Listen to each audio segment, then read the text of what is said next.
करोड़ों लोगों के लिए बहुत बड़े अवसर लेकर आया है। ये दुनिया की दो बड़ी इकोनॉमीज के बीच तालमेल का एक शानदार उदाहरण बना है। ये समझौता ग्लोबल जीडीपी के करीब 25% और ग्लोबल ट्रेड के करीब 1/3 हिस्से को रिप्रेजेंट करता है। ये समझौता ट्रेड के साथ साथ डेमोक्रेसी और रूल ऑफ लॉ के प्रति हमारे शेयर्ड कमिटमेंट को भी सशक्त करता है। साथियों, ईयू के साथ हुआ ये फ्री ट्रेड एग्रीमेंट ब्रिटेन और एप्टा समझौतों को भी कॉम्प्लीमेंट करेगा। इससे ट्रेड और ग्लोबल सप्लाई चेन दोनों को मजबूती मिलेगी। मैं भारत के नौजवानों को, सभी देशवासियों को इसके लिए बहुत बहुत बधाई देता हूं। मैं textile, James and jewellery, leather and shoes ऐसे हर सेक्टर से जुड़े साथियों को भी बधाई देता हूं। ये समझौता आपके लिए बहुत सहायक सिद्ध होगा। साथियों, इस ट्रेड डील से भारत में मैन्युफैक्चरिंग को तो बल मिलेगा ही, साथ ही सर्विसेज से जुड़े सेक्टर का भी और अधिक विस्तार होगा। ये फ्री ट्रेड एग्रीमेंट दुनिया के हर बिजनेस, हर इन्वेस्टर के लिए भारत पर कॉन्फिडेंस को और मजबूत करेगा। साथियों, भारत आज हर सेक्टर में ग्लोबल पार्टनरशिप पर बहुत अधिक काम कर रहा है।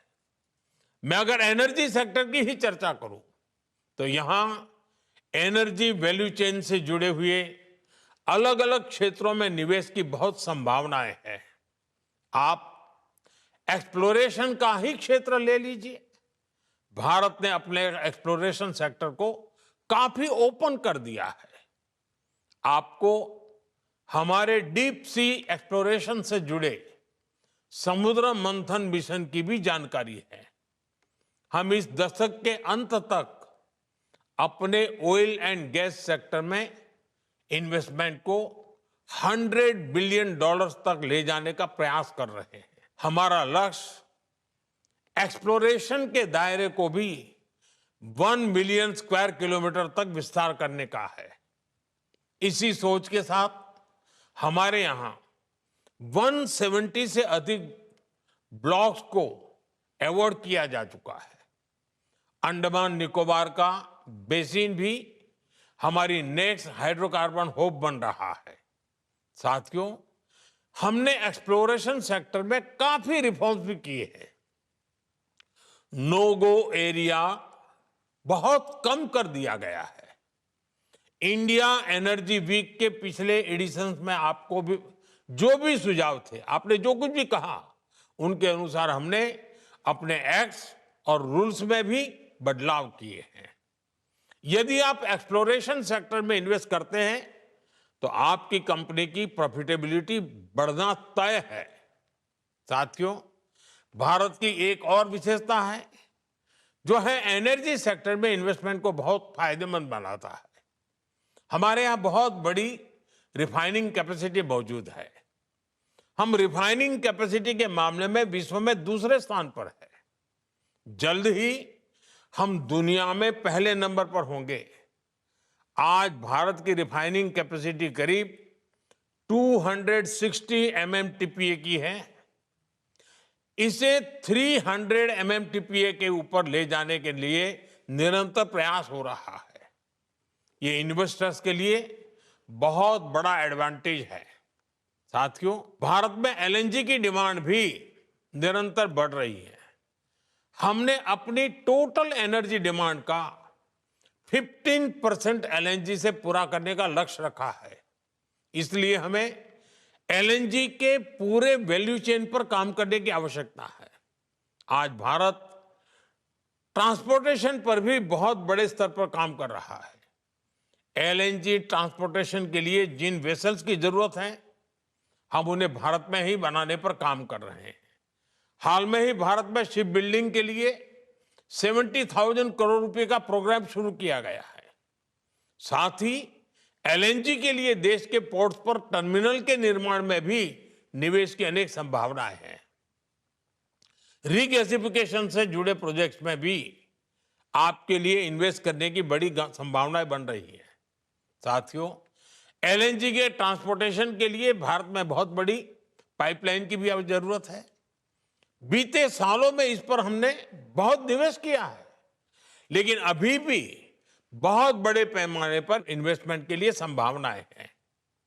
आज भारत के कई शहरों में सिटी गैस डिस्ट्रीब्यूशन का नेटवर्क पहुंच चुका है और हम तेजी से अन्य शहरों में भी इससे जोड़ रहे हैं। सिटी गैस डिस्ट्रीब्यूशन भी आपके निवेश के लिए बहुत ही आकर्षक क्षेत्र है। साथियों, भारत की इतनी बड़ी जनसंख्या है, हमारी इकोनॉमी लगातार बढ़ रही है।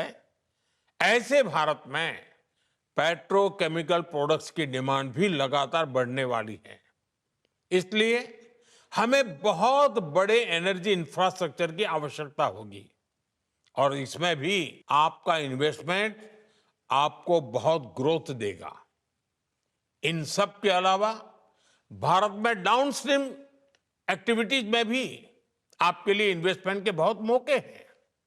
साथियों, आज का भारत रिफॉर्म्स एक्सप्रेस पर सवार है और हर सेक्टर में तेजी से रिफॉर्म्स कर रहा है।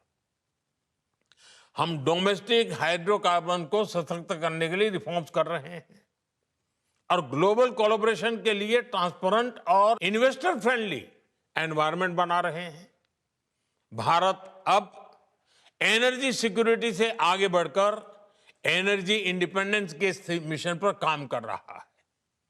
भारत एक ऐसा एनर्जी सेक्टर इकोसिस्टम डेवलप कर रहा है जो भारत की लोकल डिमांड को पूरा कर सके और एफोर्डेबल रिफाइनिंग और ट्रांसपोर्टेशन सॉल्यूशन से दुनिया के लिए एक्सपोर्ट भी बहुत ही कॉम्पिटिटिव हो। साथियों, हमारा एनर्जी सेक्टर हमारी एस्पिरेशंस के केंद्र में है। इसमें $500 बिलियन की इन्वेस्टमेंट अपॉर्चुनिटीज है। इसलिए मेरा आह्वान है, make in India, innovate in India, scale with India, invest in India. इसी आग्रह के साथ मैं आप सभी को इंडिया एनर्जी वीक की अनेक अनेक शुभकामनाएं देता हूं। बहुत बहुत धन्यवाद।